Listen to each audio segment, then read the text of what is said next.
Hello, my name is Tori Anderson, and I'm going to tell you a little bit about one thing that I deal with. I was diagnosed with ARFID, or Avoidant Restrictive Food Intake Disorder, in May of 2024. Now, what is ARFID? ARFID is a type of eating disorder which is commonly found in neurodivergent folks, like mostly people with like ADHD and autism.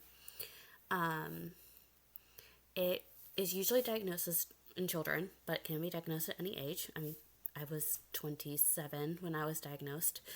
Um, the most important thing to remember about ARFID is that it is not just picky eating. It actually expands to more than that. It's basically having a very intense reactions and anxieties to food. That's not, and it could be a particular food or it could be every food. It really depends on the person who has ARFID.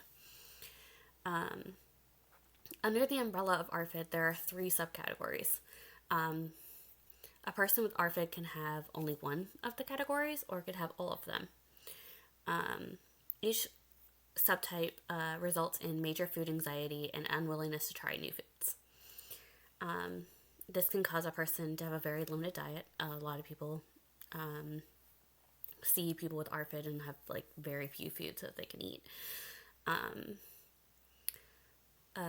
Those foods that are acceptable are usually known as safe foods. Sometimes people have different layers of foods. So like for me, I have like my safe food list, and then I have like some foods like underneath it that are like okay, but like are hard for me to eat, and then all the way down to like I will not touch. The first one and most common subcategory of ARFID is sensory aversions. This is where a person has a negative reaction to food for different or multiple sensory aspects of the food. So this could be smell, taste, texture, like how it feels to touch or how it feels in your mouth, on how the food looks, like even down to the shape and color of it.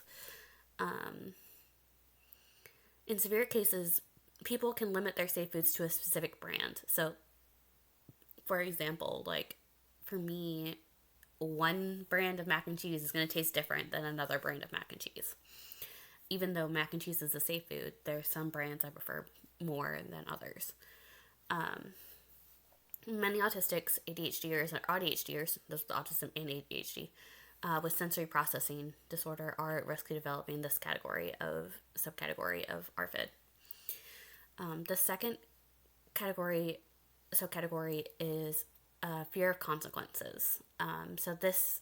The way this breaks down is a person with this subtype has an ever-present and overwhelming fear that something bad is going to happen to them as a result of eating, whether in general for foods or particular foods themselves. These fears can include the fear of choking, vomiting, or having gastrointestinal distress or pain. People who have this limit their variety of food. People have to limit their variety of food intake due to chronic illnesses such as food allergies, reflux, or gastroparesis can be at a risk of developing this category of ARFID as an example. But other people that can, like if somebody growing up choked on a particular type of food, they may be scared to try that food again because they're worried that choking is going to happen again, if that makes sense. The third subcategory is just avoidance. This is marked as a complete uninterest in food that has no weight loss directly tied to it, like thought. So, like unlike anorexia, this is basically like I just don't want to eat because I don't want to eat. Like it has nothing to do with body image. That's not necessarily me personally. That's just the general subtype. Most people with ARFID tend to have this as a secondary subtype or a tertiary subtype, but not usually the subtype on its own. So when will a person with ARFID eat? Often they only eat a selection of small safe foods, and these are what foods that are deemed acceptable for the person. But and it's not any dig at anyone. For like those with ARFID, they prefer to have, at least for me, and I know several others, prefer to have specific brands of like more processed foods because they're more consistent. So like nuggets are going to be the same for the most part. Like especially if you have the same brand over and over again. But fruit there's so many different like varieties of fruit. Like you can get a blueberry that's squishy, or a blueberry that's firm, or a blueberry that's sour, or so on. Like you can't tell what that food is going to be like based off of what it appearances. So treatments for ARFID are simple. Having an informed dietitian and therapist can help gently expand food tolerances through exposures and talking it out. One thing I do with my therapist and dietitian a lot are exposures. To try to like get more of a comfortable with other foods outside of my normal safe foods. Like we start often these exposures can be bridges. We're finding foods similar to the safe food, expanding from there. So one example is going from cheese flavored crackers to plain crackers with cheese on them. Also folks with ARFID may find it necessary to take multivitamins or meal replacement drinks or other supplements that help bridge the gap in nutrition that they're not getting from eating. So that's all the informational things. And then from personal experience, I was first diagnosed with atypical anorexia in November of 2021. About a year later, I started working with a local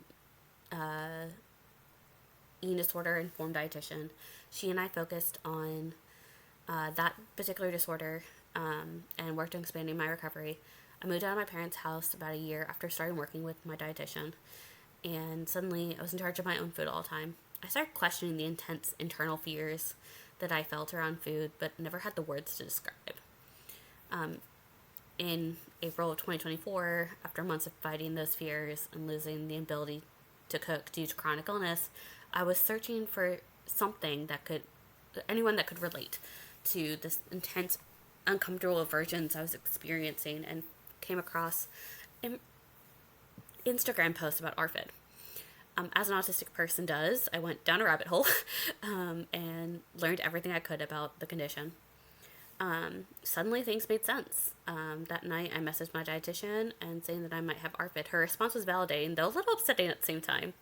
She said, "I've been waiting for you to discover this. Unfortunately, I cannot diagnose, but I noticed this when we first started working together and hoped you would come to that conclusion as well as you're on your own." Mind you, this was 18 months after we started working together. We talked about it in our next session, and I worked up the courage to bring it to my psychiatrist at our next session and was diagnosed that day. That was in May 2024 at age 27. But it's something I kind of grew up with. Like when I was a kid, I would eat what was presented to me, but often internally would freak out about the smells and textures. I had just hid my discomfort because, again, I thought it was normal. I didn't have the words to describe my seemingly irrational anxiety around food. I was happy that what I got to have and what is known as my safe foods.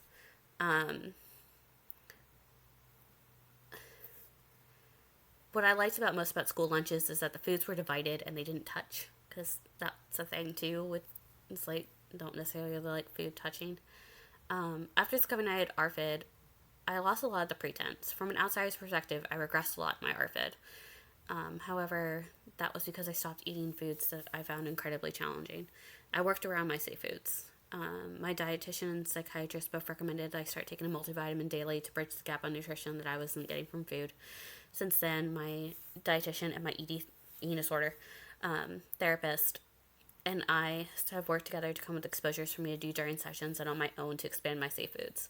Some come and go, some were big no's, and others stuck around. So what has helped my ARFID? You might ask. The biggest thing is having a team that understands the condition and supports me as an individual. they can help create food bridges and other challenges that my dietitian would say, push me but not cause me to freeze. That's like one of her favorite messages. My dietitian has been a key educator for me and has given me a lot of advice to handle things as I've gone through my journey with ARFID with her. Here's a couple of them. Distractions are great. Many people think it's rude to have a stuffed animal or video play when eating, particularly when I'm eating on my own. I find it very helpful to have a video or music playing to lower the distress I feel. I often also have a weighted stuffed animal with me when I'm in safe people or by myself and the pressure is calming. To quote my dietitian, recovery is still happening with the distraction as long as you're engaging in the feeding process. The second suggestion is start small. There's no real reason to make big jumps in the re-expanding process. Many of those large jumps don't stink. For example, my lunch at work for so long has been mac and cheese. Until a few months ago, it was one specific brand, but my dietitian had me switch to another brand to fit my nutritional needs better. Now, I'm able to switch to that other brand. So another suggestion was my therapist once helped me go from a very safe food all the way to something that was very unsafe. And we did it in gradual sessions. Every session we did a different part of the exposure. So like going from like French fries and chicken nuggets all the way to a roast dinner. And it was really helpful because it made when I had that roast dinner a lot less scary than not doing those steps beforehand. And the third one is knowing that not everything is going to stay. I'm a perfectionist, and I thought that it was a failure if I wasn't able to eat something again for a few months, days, months, etc. Or then I just couldn't eat that food again. I had to learn with any eating disorder or condition, for many, absolutes are just not part of them. Some foods are going to stick and others just won't. It doesn't mean I failed, it means I need to try something else. My recovery is ever changing. There are times as difficult as it is, I'm able to eat like I don't have ARFID. I still have internal reactions, but I can mask it. Other times I'm very limited and cannot hide it. Both are valid experiences. It is a spectrum, and where I'm on that spectrum in different moment to moment. I'm grateful for my team and my support network that helped me handle my ARFID and working towards recovery for it. What brought me to bring this message up is that I'm actually going to a residential facility, the only one in the entire country for ARFID. And I think it's really important that I spread news and information about ARFID. When it comes to resources, I will put these in the description, but much of what this video is from my own knowledge from being taught from my dietitian and eating disorder therapist. But I've also learned from various social media resources. There's not a lot out there for if you're an adult with ARFID. A lot of it is stemmed towards children. But there are a few exist. Just have to go searching. One Instagram that my dietitian recommended was at Kevin Does ARFID on Instagram. A site for information for some of the ARFID and providers is the ARFID Collaborative at www.arfidcollaborative.com. And if you need support getting ARFID treatment, Project Heal, which I will put in the description, is a great resource. And you are always welcome to leave a comment below and ask about my lived experience. Thank you.